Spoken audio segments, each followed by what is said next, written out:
I am ready. Serbisyong totoo ng GMA News.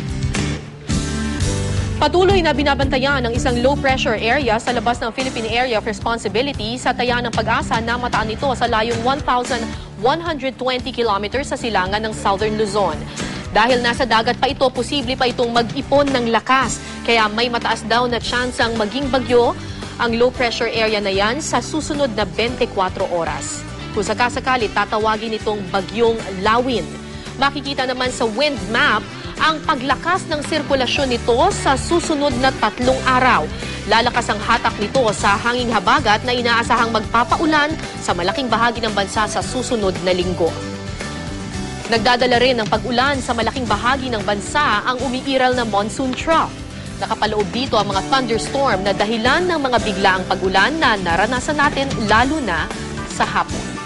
Alamin naman natin ang lagay ng panahon sa iba't ibang bahagi ng bansa ngayong araw. Sa Luzon, mga kapuso, asahan po ang maulang panahon maliban na lang sa Lawag kung saan inaasahang magiging mas maaliwalas ang panahon. Sa Visayas, asahan po ang kalat-kalat na pag-ulan sa Boracay, Iloilo, Catarman, Catbalogan at Tacloban. Mas magandang panahon naman po ang aasahan natin ngayong araw sa Mindanao. Pero makakaranas ng mas madalas na pag-ulan ang Cagayan de Oro at ang Zamboanga. Sa Metro Manila, paghandaan pa rin ang posibleng pagbuhos ng ulan mula umaga hanggang gabi. Sa mga susunod na araw, asahan ng mas maaliwalas na panahon, pero posible pa rin po mga kapuso na makaranas ng mga pag-ulan.